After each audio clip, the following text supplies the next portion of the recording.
He's honest, he's forthright, and he's sure of himself. Let's go and see our old mucker, the wise old elf. You'll enjoy this, boys and girls.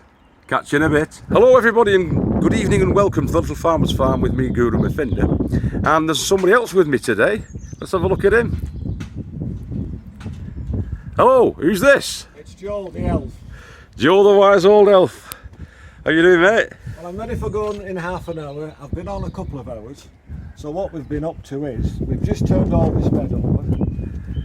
Right, talking us through it now, straight into the action now, Joe. Yeah, all I've done is turn the bed over. It's had loads of manure, loads of feed, but the dwarf French beans are going in here.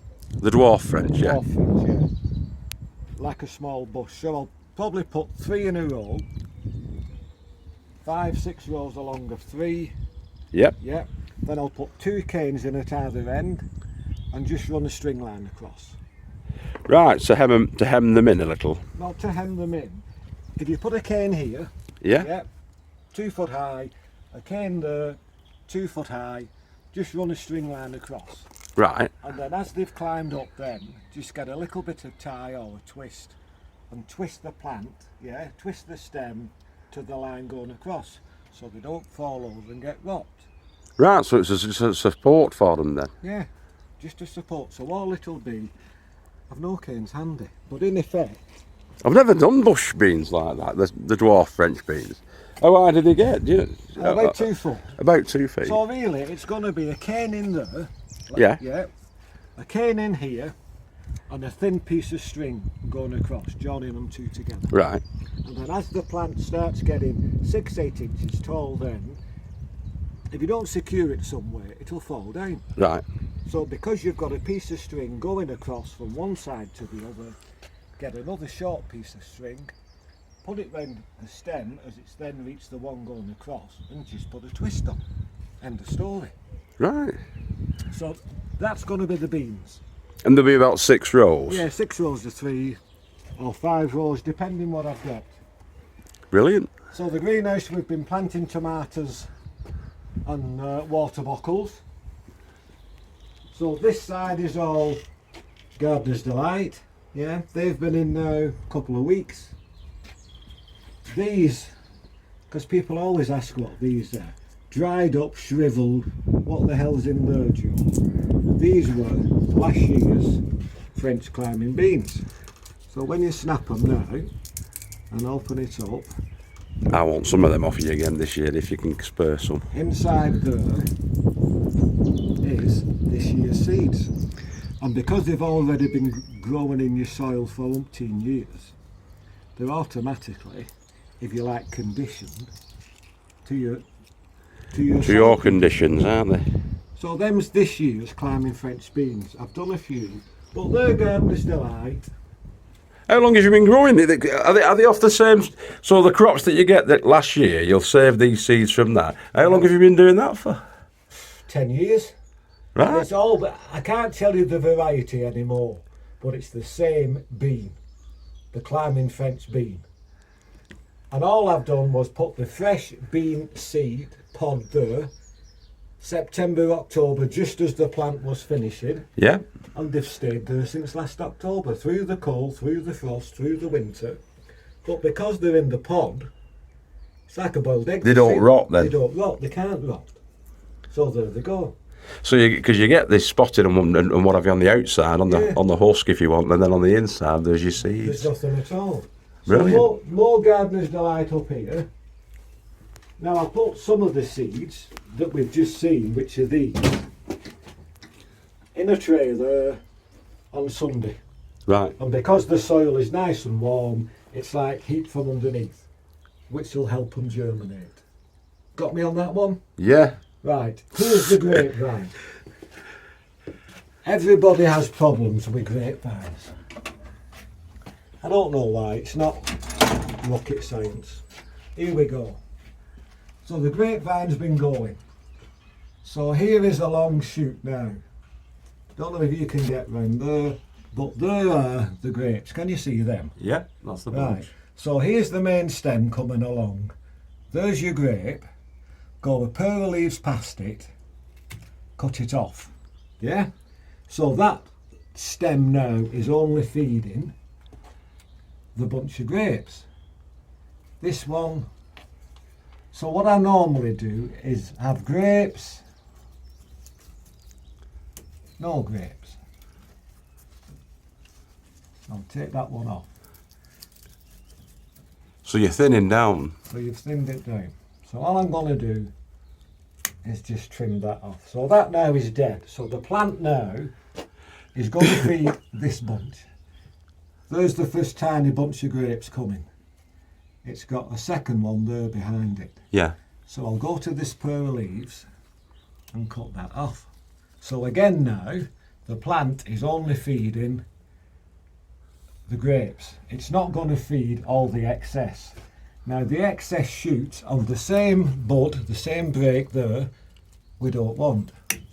I only want grapes on this one. So there's only one run per station, if you yeah, like. So one run, grapes, cut it off. When my next break is there, I don't want any. Yeah. So rub those off. Here then is the next one again. There's our bunch of grapes, yeah, and cut that off. I don't want those, so they come off. Right. Then the next one again, that's already been rubbed off. So I'm going alternatively. One, miss one, yeah, one, miss one. Here's the next one, yeah. Now, as much as there's two long legs at the moment, there's no grapes on these like there are on there. Yeah, you're not going to be sure the... No, so as soon as I see them, yeah, it'll get pruned. So that's all I do all the way along. See, some of these are dead tall and leggy, but they haven't got grapes on yet. So until they get grapes on, they can stay in situ. How long would you leave it before you decide, well, there's no grapes coming on that? You'd leave it another few weeks, do you? Well, just a couple of weeks, Tony. At some point now, it'll break into a bud somewhere along here, and we'll get a bunch of grapes. Right.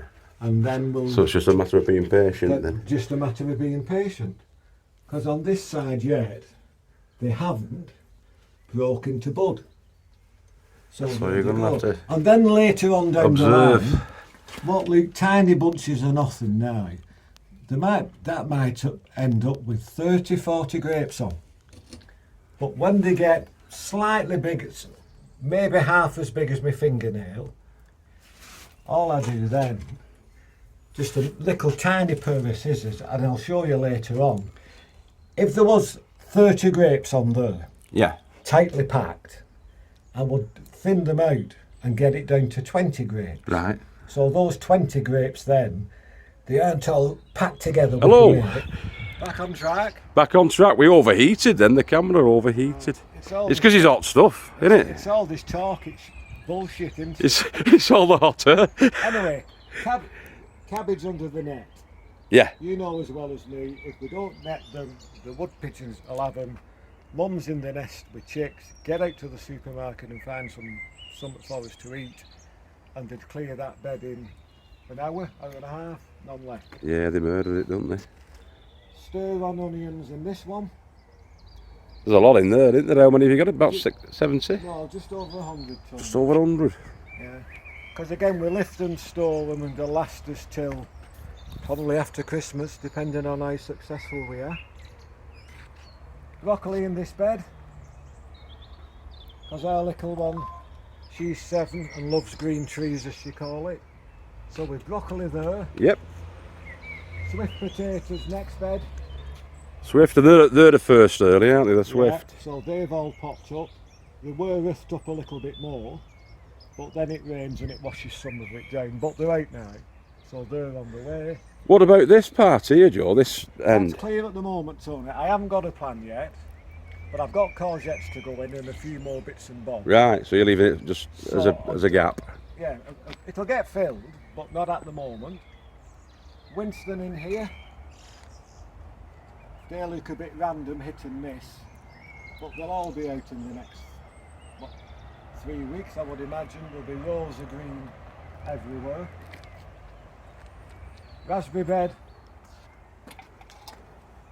that's been weeded earlier on, so as they get about a foot tall, I'll just run a piece of string from one post to the next one, Right. all the way round, and as they grow again, put another line round, just so they don't fall over. It just keeps them contained, so they're cordoned off. What sort of raspberries are these? Are they spring raspberries or summer? They're an autumn one. We'll not get those till probably end of August, September, and they're called Autumn Treasure. Autumn Treasure. They're just a late fruiter. And with a late fruiter, once you've had all your crop, you can then cut it back down to the ground completely, clear it, and if you like, put it to bed for next year. It is that simple. Take it down to the ground Take it again. down to the ground. Right. Apple, plum, and 2 blueberries in the pots. As you can see, that's been turned over and lifted. Have you any thoughts about, sorry mate, have you any thoughts about putting any extra ones in there? Because you've got space in the centre, haven't you, for getting some more in? I have at the moment. I've just dropped a few beetroot in round here. Yeah. They were some of my early beetroot. But I'll have enough stuff to fill gaps like that as I'm going along. Yeah, just pop them in. Depending what it is. Sprouts in here. Brussels sprouts already. Yeah, but this time I've got 2 varieties. Steve Piper over the back, he grew these from seed. So from here to the middle are Crispus sprouts. Now Steve does amazingly well with them. Right. So these are Crispus. So I'm hoping this year I'm going to compare the Crispus sprouts with the dozen at the back that I picked up from Paul Green that don't normally have a name on it. Mystery sprouts, aren't they? Whatever they are, and I'm going to compare one against the other. Did Steve start them off of it? Have you started No, them Steve off? started them, so Yeah. I didn't have anything to do. So he's give you some plugs. Yeah. Bed full of leeks. I don't know if you can spot the little tiny green shoots. Only coming little up. tiny buggers, that little isolated blades of grass. That's it. So that's bed full of leeks. Where the wheelbarrow is, I came up on Sunday, and from the flags at the end to about where my foot is now, dug all the soil out Yeah? to about a foot depth, filled the hole with manure from my compost bin, and then recovered it again. So that's the surplus soil that's left. So that will drop a little bit, Yeah. and then I can put it back on again. But the first block is going to be for my sweet corn. So that's already prepared and prepped up. You have a man, don't you, that can supply you with good compost? Yeah, because I go up to a place at hay and get stuff off him. So where you get yours, this is totally rotted down to nothing. Yeah, there's no turds in that, There's is there? no turds in that. All the straw, everything, it's been there that long, is just crumbled. It's just basically good manure and worms, isn't it? Yes, but the thing is, I've left the lid off it. Yeah, so when it rains over the next few days now, I can get some moisture back in there. Yeah. Because the top of it, if you don't do something, Soon dries, it yeah. soon dries out. Right, yeah, but get there's, you. but there's no lid on now because I want it to get some water in. Rhubarb bed at the back.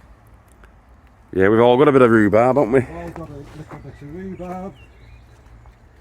These are sweet peas that I've got either side of my door.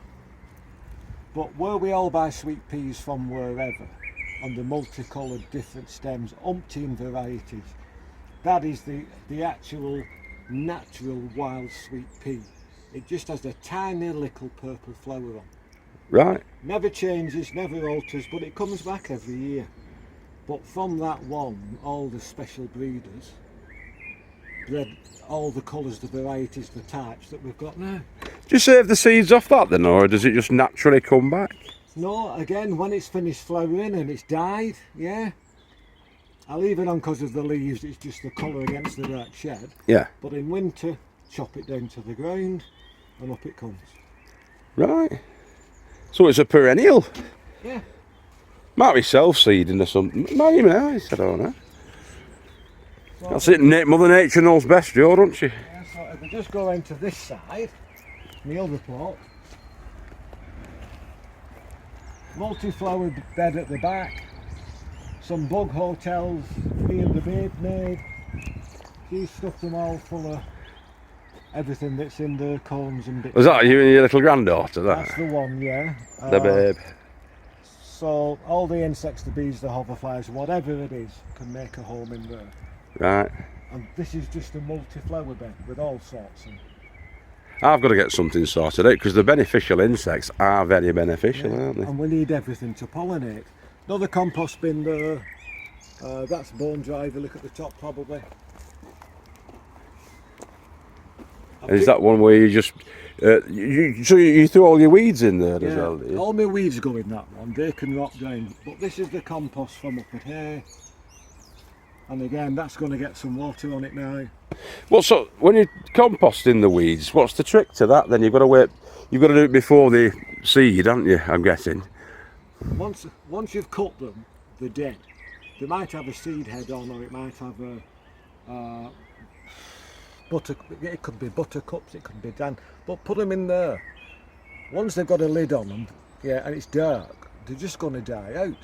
And then gradually they'll rot down. That's what I'll do with them then over there. Yeah. I'll start them off with the weeds. I've been just carting the bloody weeds up to the top.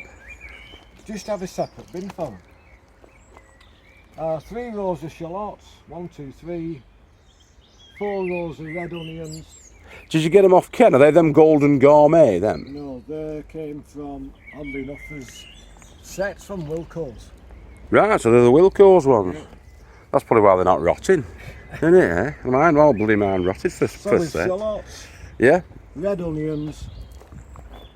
And from here on now is white onions, but they're called, that will stir on. These are Centurion. Centurion. Stand to attention. Yeah. So I'm giving those a go this year. Salve Roma. Hands up. Salve Roma, that's what they say. Yeah. Roma Victor. Cauliflower in this bed. Again, covered, netted, so we don't get the wood pigeons. I'm envious, I'm going to have to get mine in under the net. Well, you've that much stuff, if you don't get it in, you'll lose it. I'm going to lose it, yeah. Sweet peas at the bottom of the climbing frame here. Yeah. You were saying about them, the frost got to them, hasn't it? Yeah, but it really gave them a good nipping. But they have survived. I've got some spurs in the mini greenhouse, so they can come on up now. Yeah, it should be alright, shouldn't they? Hopefully, fingers crossed, we're alright for the frost now. We should be okay for the frost. 2 lots of garlic. Probably a month yet for that. Maybe 6 weeks. For the I was going to ask you about that because they're getting big, aren't they? And yeah, but we need the space, don't we? But they've got to stay. They've got to stay in the ground until all the leaves basically get that colour. Yeah, and then it'll naturally start to die. Yeah. And what is the stem now coming up? Will just fall over and go into the ground. Then you can lift them, then dry them and store them. That's when they're ready, is it? That's when they're when ready. they fall. Yeah. I might have, yeah, like you said, about four to 6 weeks left. And just at the back here is 2 dozen winter onions. The Sensai. But they went in at Halloween with the garlic, so they all went in together. Is that your day for it then, Halloween? Well, just Halloween, Tony, yeah. 2 or 3 days a week either side, nobody's that fussed. But you need to get them in the ground before winter kicks in. Right. And then, what is the bulb, the garlic bulb, the clove you've put in the ground, that tends to get the roots going. You don't see anything happening upstairs, it's all downstairs. You might, if it's mild enough, get some thin green shoots. But as soon as we get the short days, the cold, the wind, they just shut down. But the roots are established under the ground. They've built that anchor, haven't they? They've built the anchor, and then as soon as it was March, off they come then, because the roots are there. Good tips then. Yeah, pear tree, this has all been bleached, all the blossoms gone off this now. There's little bits left. So hopefully an abundance of pears. Just explain to the folks what that particular growing method is. What's it called? It's called espalier is one word. So you start off with a young thin tree. But when I went to pick them over at Bickershaw, I was looking for ones that, if you like, had 6 wafer thin stems on. Whips type of thing coming Like off them. whips. And then you can just bend it, because when they came, they were just wafer thin, like these. They were just like that. And gradually now, over the years, train them along the length, yeah? Tie them to your wire, and away you go. Yeah, so the thin branches are being trained along the way, and it'll fill up this entire... This will fill up, but come October again next year, we will get more growth on these. They'll get cut back to what was 1, 2, 3 pairs of leaves. Because they were trimmed last year, Yeah. of this year's fruit and spurs. Right, so what you trimmed the year before comes through for the fruit the year after. Same with the apple here. This one still has the blossom on. But this got pruned back. So hopefully flowers will turn to buds, will turn to apples, and we'll get the apples. You sometimes lose it. You have tragedies some year. We did when we were doing them, where the blossom gets blown off, or it gets too cold for them, and it drops the blossom, doesn't it, before it gets fertilised. So it's a bit of a monopoly, isn't it? What we normally do it. Lottery. We didn't get any early frosts in late February and April. April was bone dry, but only from the end of April and up to now, up to last week, we were getting bitter frosts. So they blossomed and flowered, or they did, before the first frost, so the frost haven't killed those. Touch wood. Yeah, touch wood. Another bed yet. I've got one lot of peas in behind the net there. I like this setup. It's a nice, simple, easy setup, isn't it? Yeah. Not Using what you've got, innit? yeah. A scrap of the net in there. It's just a piece of mesh bent into a circle, canes to hold it in place, peas at the bottom, the bitter net round the outside again keeps the wood pigeons away, and up they come. And it's just basically woven between. Well, it's just Isn't it? it's just pushed in randomly, in and out, and in and out. It's all you need, isn't it? It's not.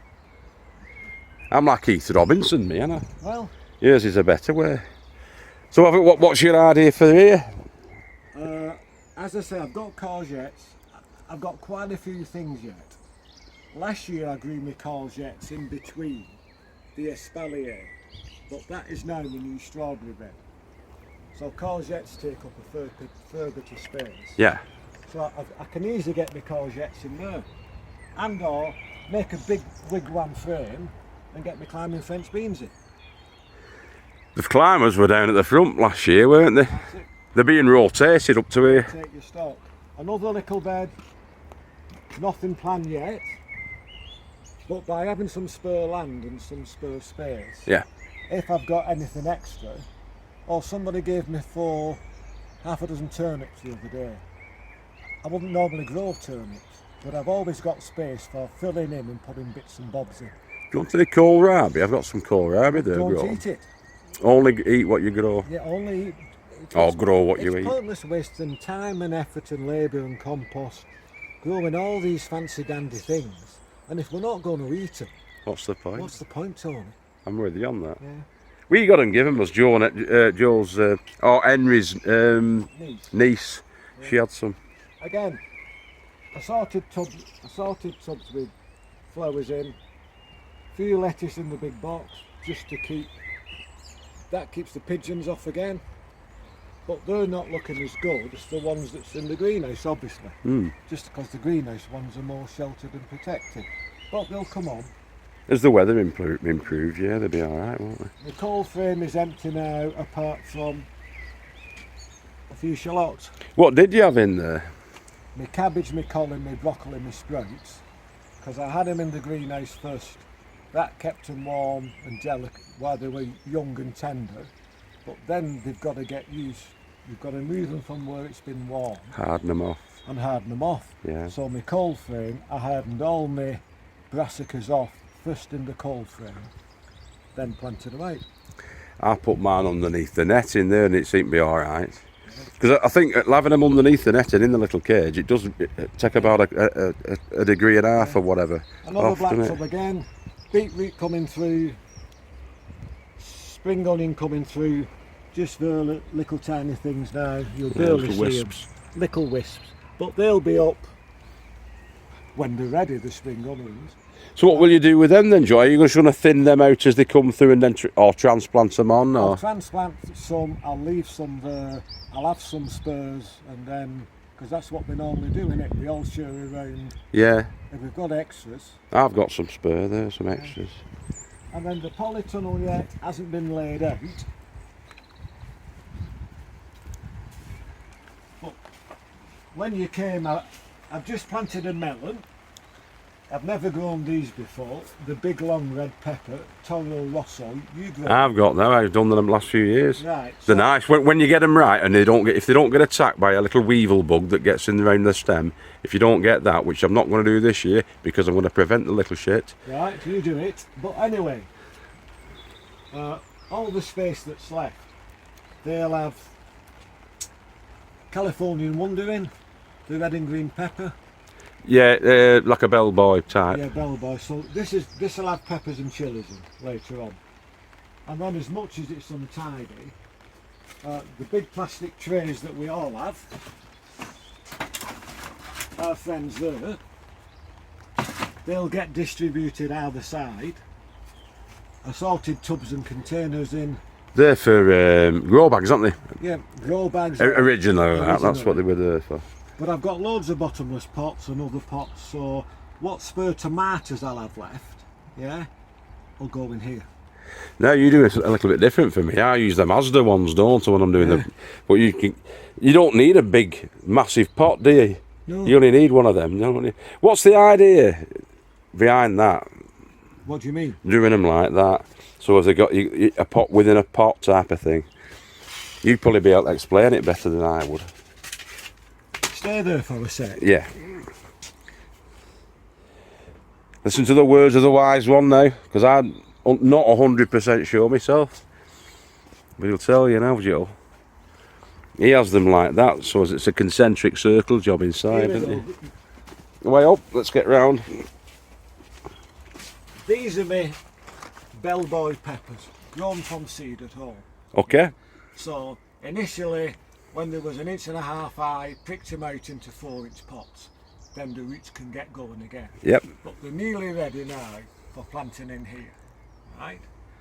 Now, underneath here is tons of manure. So it was all dug out, manure went in, some of the topsoil back on top to get it back to this level. So that all the food they need is already there and underneath. Yeah, they'll get a bit of comfort later on or whatever.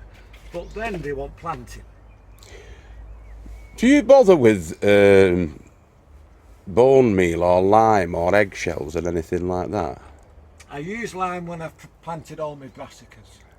Right, so when I was planting cabbage, collie, broccoli sprouts, I dug a little hole like that, sprinkled a spoonful of lime in, got whatever the brassica was, put it in then, so the lime was where the roots are going to go. And the idea being then is that the club root that is in the soil, it would normally attach itself to the roots of that. Yeah. So as that was drawing the nutrients out for it to grow, 80% of it, the club root was taken because it attaches itself to the roots and it can be as big as infects it, swells it. It swells it, it blows up, and then you're wondering why things are falling over and turning yellow and whatever. It's a bit like, apparently, it's a bit like Candida fungus, and it thrives in an acidic environment, so the lime retards it. Yeah, but by the same score, these allotments, in whatever format, have been here 140 years. Yeah. So the stuff is, we all have it. It's in the ground, isn't it? Anyway, going back, we've got, that's going to be a bell pepper. Yeah? Yep. So because I've already, here's one of the worms down, but because I've already supplied it underneath with all the nutrients it needs, the compost, whatever, all I do is make a hole, yeah, and there's all the goodness lower down, and then 8-inch pot, right, and I've cut the bottom out, so that's a bottomless pot, yeah, so that then will go slightly above ground level. You with me? So inside there now is nothing, is there? No. Right, so I'll just use to help them get the roots down to that depth. I'll put in Flat watching Paul Daniels, this is. bit Inside the pot, there's nothing. Agreed. there would go some multi-purpose compost. Right. Right. I'll be taking it out again after. So there's the multi-purpose compost. Yeah. I will then make a little wiggly hole. Yeah. And then I would cut the bottom off this.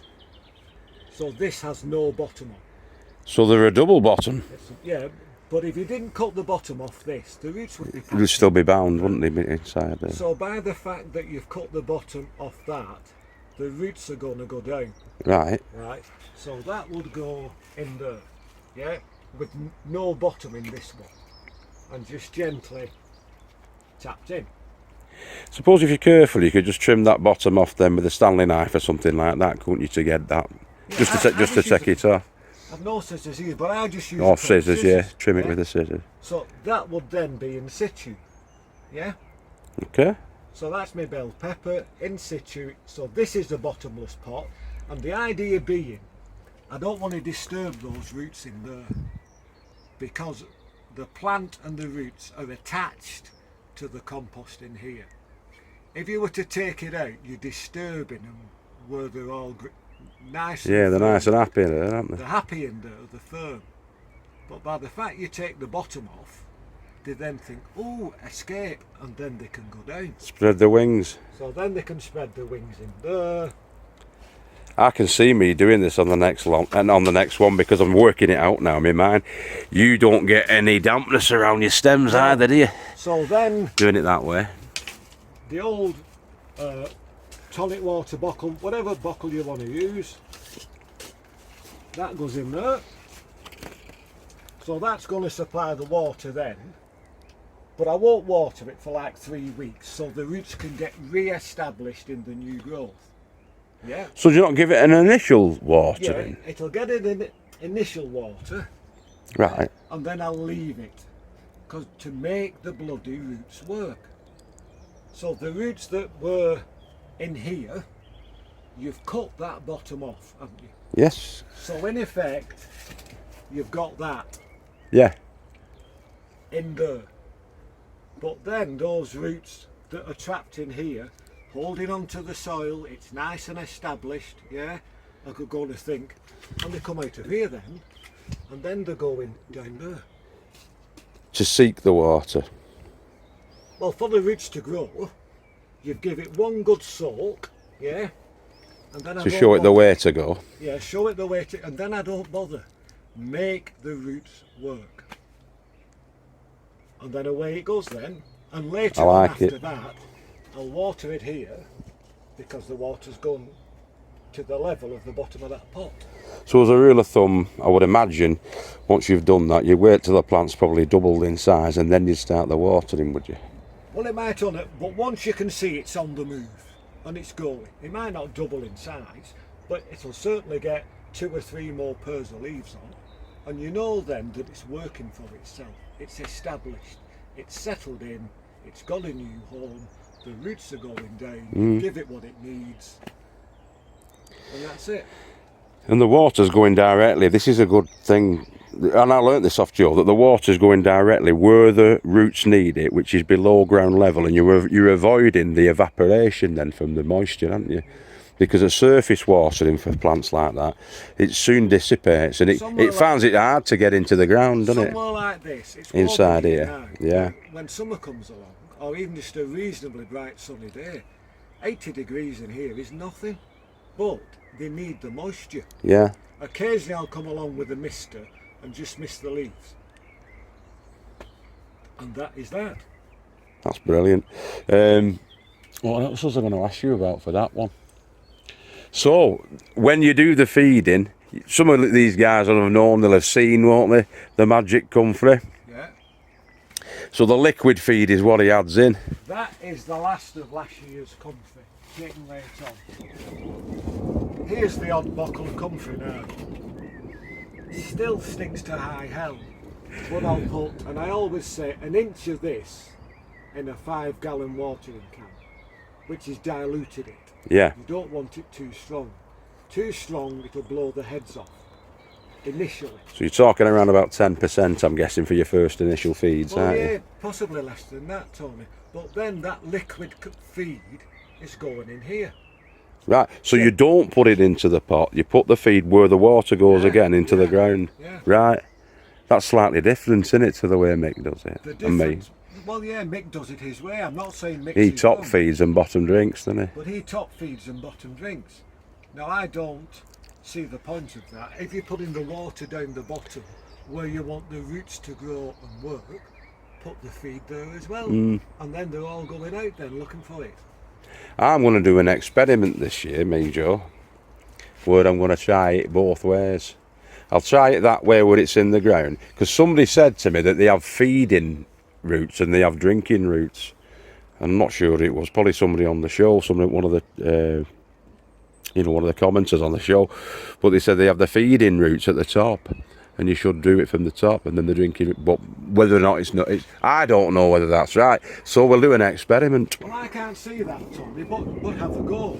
It's worth a go, isn't it? Let's go. What have you got to lose? And have a quick look in there before it pees down. Yeah, because Thor, the god of the dwarves, is angry at you, isn't he? Because you're giving all the secrets away. And we're on. Back on again. Yeah. Right. Nursery greenhouse. And this is where I bring everything on. Start it off either from seed and bring it on, prick it out. So there's our sweet corn. Yeah. And that's ready for go. Well, it's not ready now, but when it's ready, that's going up at the top where we said. And that's your normal sweet. It's not like a mini pop or anything, that Nothing one. spectacular. Here's my chilies. So they're slowly coming on now. What Yeah. varieties are you doing? They are KN. At the moment I've got a few Gardener's Delight in 2 sets of trays there. I'll keep some just in case I lose any of the established ones. Right, so you've got the redundancy built in. And then what is left then will go in the polytunnel. And then there's Moneymaker, are they, those ones at the side there? These are Moneymaker, yeah. They're slowly coming on. And then down at the bottom I've got Harbino chilies. I'm trying these this time, and these are jalapenos.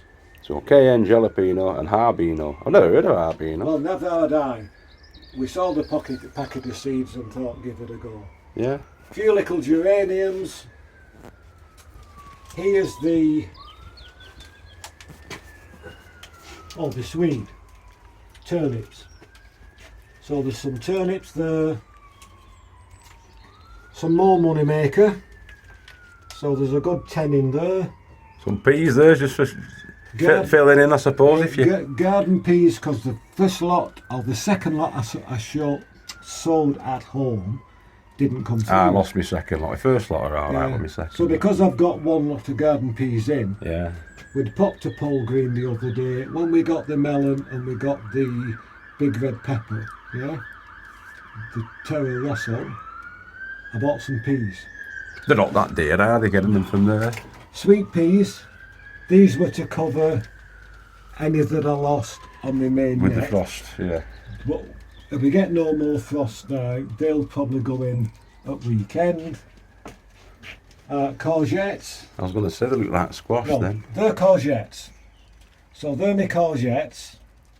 I've a few more leeks here. They're just having a drink. These are pumpkins that I grew from seed with the babe. Right. So she was poking her finger in and putting the seeds in, but they're her pumpkin plants. Are you just going to sort of favour the best couple, or are you going to put them all in? I'll probably take the best 2, Yeah. but I'll probably put 3 in just in case I lose Yeah. one. Because again, we can't beat nature. Couple more cucumbers here. Yeah.